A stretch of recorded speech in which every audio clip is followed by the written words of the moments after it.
আমাদের নারীর চলাফেরার স্বাধীনতা, পোশাকের স্বাধীনতা, কথা বলার স্বাধীনতা চরমভাবে হয়েছে একটি গুপ্ত সংগঠন বলে যে ভাই আপনাদের সাথে আসতে ইচ্ছা করে, আমরা রাষ্ট্রের জন্য ভূমিকা রাখতে ইচ্ছা করে, কিন্তু আমি যখনই আপনার সাথে আসব,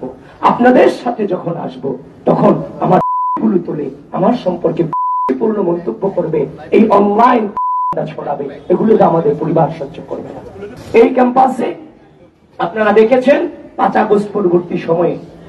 এই যে নারীদেরকে নিয়ে মন্তব্য করা, এটা আজকে প্রথম নয়। আপনারা দেখেছেন এই গণঅভ্যুত্থান পরবর্তী সময়ে চট্টগ্রামে আন্দোলনরত নারীকে লাগিয়ে মাটিতে ফেলে দেওয়া হয়েছে। আপনারা দেখেছেন সেই নারীকে যখন দিয়ে মাটিতে ফেলা হলো, ঠিক একই ভাবে এই ঢাকা বিশ্ববিদ্যালয়ের মাটিতে আমার এক বোনকে ওড়না নিয়ে রুচিপূর্ণ মন্তব্য করা হলো। ঠিক একই এই দুটো ঘটনায় 2 আসামিকে যখন গ্রেফতার করা হলো, তাদেরকে যখন ছাড়িয়ে